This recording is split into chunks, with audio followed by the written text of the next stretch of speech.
مختلف اضلاع سے آئے ہوئے مجلس اتحاد المسلمین کے صدر و معتمدین،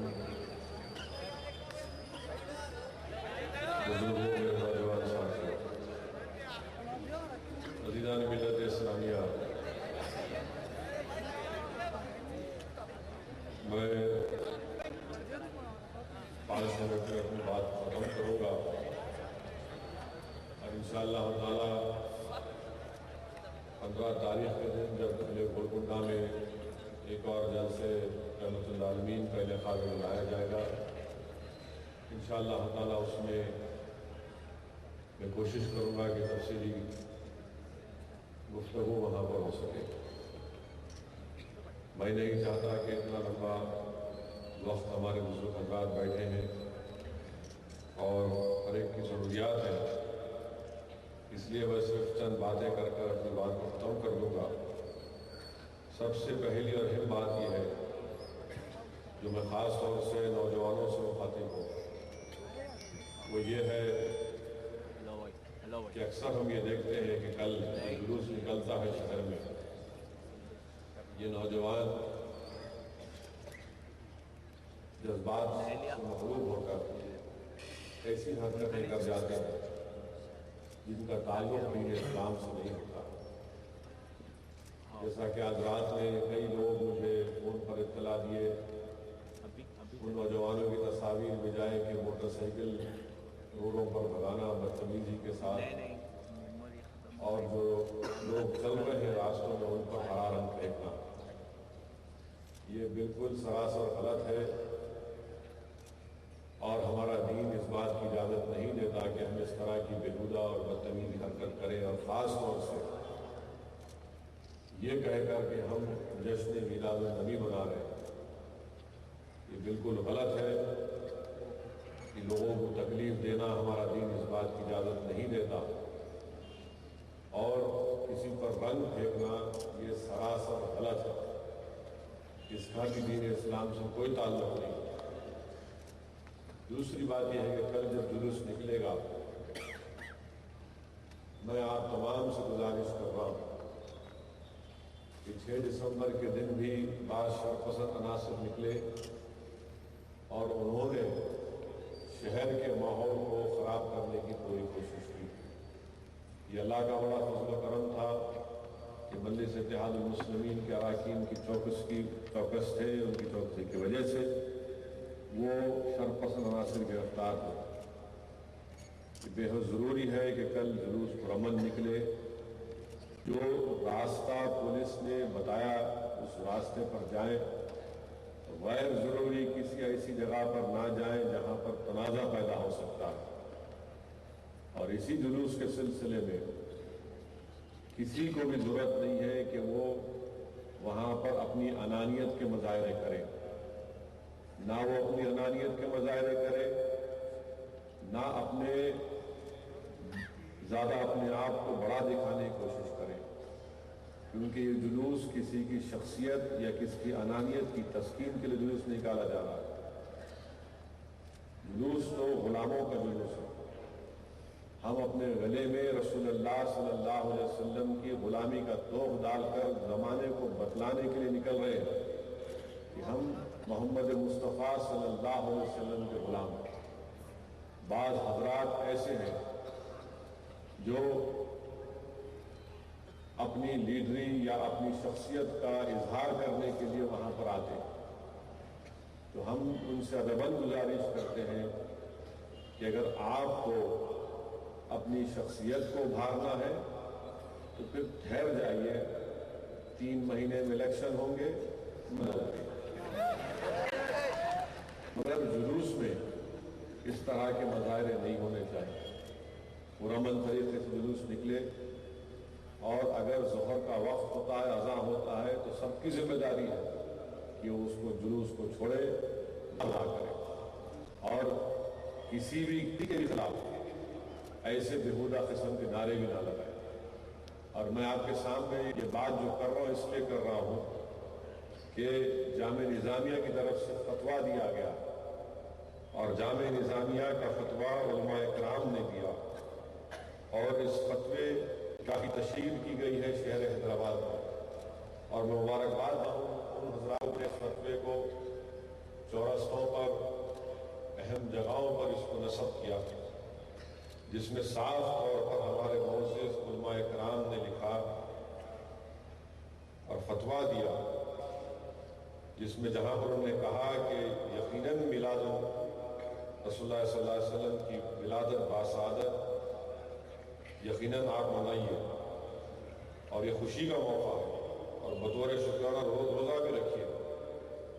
مگر علماء کرام نے ہم کو بتایا کہ تمام خوشیاں حدود شریعت میں ہونی چاہیے اور غیر شرعی اعمال و حرکت جیسے گانا، رقص کرنا، یہ ڈی جے کے ساتھ ناچنا، یہ کون سا ہم رسول اللہ صلی اللہ علیہ وسلم کی یاد منا رہے ہیں؟ ہم تو آئے یہ تمام چیزوں کو ختم کرنے کے لیے، تو گانا بجانے کے ساتھ جلوس نکالنا علماء کرام نے کہا کہ غلط ہے، شریعت اس بات کی اجازت نہیں دیتا،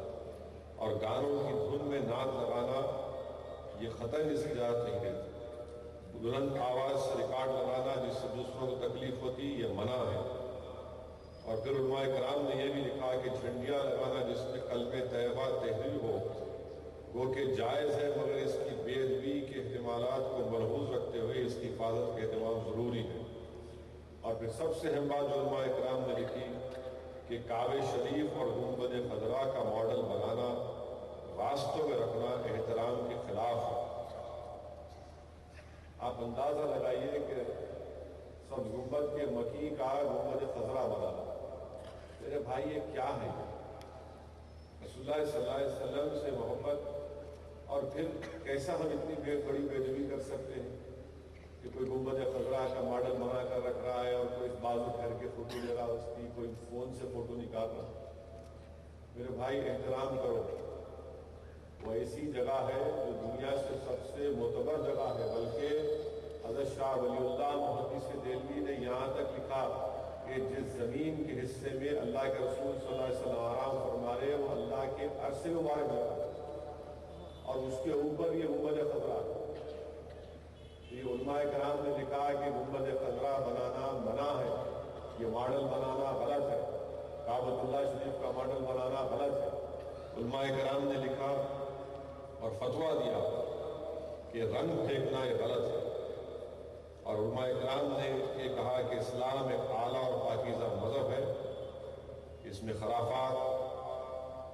اور ثقافت و وقار سے عاری حرکات کی کوئی گنجائش نہیں، تو ان تمام چیزوں کو ملحوظ رکھیں، اور کل بدتمیزی یا بےہودہ پنے کا حرکت نہیں کرنا کہ موٹر سائیکل جا رہی، سٹینڈ زمین پہ ڈال دیا اور چنگاریاں نکل رہی، ابھی رات میں ہو رہا ہے، کون سی حرکت ہے یہ؟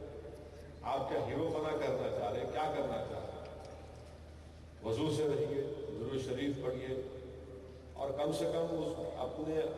ذہن کو یہ بولو، اپنے دماغ کو کہو، اپنے آپ سے کہو، اپنے نفس سے کہو کہ اب میں تیرا شکار نہیں ہوں۔ یہ بہترین پیغام ہے، اس لیے بہت ضروری ہے میرے عزیز دوستوں، میرے نوجوانوں، کہ آپ یقیناً میلاد شریف کا اہتمام کریے، مگر اس طرح کے مقابلے کہ ہاں انہوں کر دیں تو ہم کریں گے، ارے انہوں آگ میں جانے والے ہیں، آپ کو کیا کرنا ہے؟ بنائی گئے ان کی آسانی، ہم کیوں جائیں گے؟ ہم کیوں کریں گے ان کی حرکت؟ جلوس نکالنا ہے تو محبت اور غلامی کا ثبوت دینے کے لیے، تکبر اور طاقت دکھانے کا مظاہرے نہیں کرنا ہے۔ طاقت کے مظاہرے اگر کرنا ہے تو اس کا وقت ہے، اس کا طریقہ ہے، مگر یہ طریقہ نہیں ہے، یہ بالکل غلط ہے۔ اور 6 دسمبر کو شرط پسند عناصر ہماری صفوں میں گھس کر گڑبڑ کرنے کی پوری کوشش کیے۔ الیکشن آنے والا ہے 2-3 مہینے میں، تو آپ ہر آدمی کی ذمہ داری ہے، خاص طور سے نوجوانوں کی ذمہ داری ہے کہ ہوشیار رہیں، چوکس رہیں اور پورا تعاون کریں امن کی برقراری کے لیے۔ اور کیسے میلاد النبی صلی اللہ علیہ وسلم منائے؟ حضرت شاہ ولی اللہ محدث دہلوی اپنی کتاب در سمین میں اپنے والد شاہ عبدالرحیم رحمۃ اللہ علیہ کا واقعہ لکھ رہے ہیں۔ شاہ عبدالرحیم رحمۃ اللہ علیہ کیا کرتے تھے کہ ہر 11 ربیع الاول کو کرتے اور غرباؤں میں تقسیم کر دیتے۔ ایک وقت ایسا آیا کہ شاہ عبد الرحیم رحمۃ اللہ علیہ کے پاس کچھ پیسے نہیں تھے، صرف اتنے پیسے تھے کہ انہوں نے اس سے بھنے ہوئے چنے خریدے اور اس کو برکت کے حصول کے لیے غرباؤں میں تقسیم کر دیا۔ تو شاہ ولی اللہ رحمۃ اللہ علیہ لکھتے ہیں اپنے والد کے بارے میں کہ جب آپ کے والد نے اس طرح کا کام کیا، چند پیسوں سے بھنے ہوئے چنے خریدے اور اس کو غرباؤں میں بانٹ دیا حصول برکت کے لیے، تو رات میں رسول اللہ صلی اللہ علیہ وسلم کا دیدار ہوا، اللہ کے رسول صلی اللہ علیہ وسلم کا دیدار ہوا اور رحمۃ اللہ علیہ کے سامنے وہ بھنے ہوئے چنے رکھے ہوئے ہیں، اور اللہ کے رسول صلی اللہ علیہ وسلم نے اپنے انگلی مبارک سے اشارہ کر کے شاہ عبد الرحیم سے کہا کہ عبد الرحیم تو نے یہ کر کے بڑا اچھا کام کیا، جس سے معلوم ہوا کہ بھنے ہوئے چنے بھی اگر آپ اس میں برکت کے لیے غرباؤں میں تقسیم کرتے تو اللہ کے رسول کو بے پناہ پسند ہے۔ تو یہ کام کرو کہ ایسے کئی گھرانے ہیں جن کے پاس کھانے کھانا نہیں، ایسے کئی غریب ہیں جو عزت کے لیے لوگوں سے بھیک نہیں مانگتے، ایسے کئی سادات گھرانے ہیں جو آل رسول ہونے کی بنا پر کسی کے سامنے ہاتھ نہیں پھیلاتے۔ اگر رسول اللہ صلی اللہ علیہ وسلم سے محبت ہے تو وہ حضرت شاہ عبد الرحیم رحمۃ اللہ علیہ نے جو کام کیا وہ کام کرو۔ یہ جھنڈے لے کے ناچنا، کسی پہ رنگ پھینکنا، نہ 25 موٹر سائیکلوں کا نکلنا، یہ کیا کر رہے ہیں؟ میرے بھائی زندگی میں انقلاب پیدا کرو، یہ سب چیزیں کام میں آنے والی نہیں ہے۔ کام میں کیا آنے والی ہے کہ ہم کس طرح اپنے غلامی کا ادا کریں، یہ کام میں آنے والی ہے، اور اس کے لیے قرآن و سنت کے پابند ہونا ضروری ہے۔ قرآن و سنت پہ سختی سے عمل کرنا ہے، کوئی دوسرا راستہ نہیں ہمارے پاس، کوئی دوسرا راستہ نہیں ہے سوائے قرآن و سنت پہ عمل کرنے کا۔ جو بھی کام کریں گے شریعت کے دائرے میں رہ کر کریں گے، اور کسی کی زندگی اگر اس دنیا میں قید ہو جاتی ہے شریعت پر عمل کرنے کی وجہ سے تو میں اس کو مبارکباد دیتا ہوں، کیونکہ اگر زندگی ہماری قید ہو جاتی ہے شریعت کے دائرے میں رہ کر کام کرنے کی وجہ سے تو یقیناً آخرت میں جنت میں رہے۔ اس لیے بہت ضروری ہے،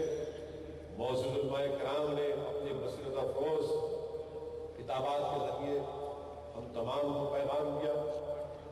مجلس اتحاد المسلمین کے قائد مقننہ نے اپنے بلور انگیز کتاب میں تمام چیزوں کا آپ کے سامنے رکھا۔ میرے اللہ سے دعا ہے کہ اللہ سبحانہ و تعالیٰ ہم تمام کو قرآن اور سنت پر سختی سے عمل پیرا ہونے کی توفیق دے۔ اللہ سبحانہ و تعالیٰ اپنے کرم فضل سے اپنے حبیب کے صدقے میں ہم تمام کو اللہ توفیق دے کہ ہم خدا سنت پر عمل کریں، صحابت کو سمجھیں، صحابہ کی قربانیوں کو رائگاں جانے نہ دیں۔ اللہ سبحانہ و تعالیٰ ہم کو توفیق دے کہ جس طرح اولیاء اللہ نے نفس کشی کی، اللہ ہم کو بھی اس راستے پر چلائے تاکہ ہم تمام آج اس مجمع میں بیٹھے ہیں ہر اللہ سبحانہ و تعالیٰ اپنے حبیب صدقے میں دین کا ولی اور دین کا مجاہد بنائے۔ انشاءاللہ تعالیٰ 15 جنوری کو قلعہ گولکنڈہ میں جلسہ ہوگا۔ انشاءاللہ تعالیٰ اسد الدین اویسی اپنی زبان صلی اللہ علیہ وسلم کی غلامی میں وہاں پر کچھ عرض کرنے کی کوشش کرے گا، کیونکہ یہ اتنا بھی سبجیکٹ ہے اور میں علماء اکرام کی صحبتوں میں بیٹھ کر سیکھا ہوں وہ انشاءاللہ تعالیٰ رکھوں گا۔ پھر سے آپ تمام کو گزار کہ آپ لوگ اتنی رات تک یہاں پر بیٹھے، اللہ ہم تمام کو توفیق دے کہ ہم گھر کو جا کر فجر کی نماز ادا کر سکیں۔ وآخر دعوانا الحمدللہ رب العالمین۔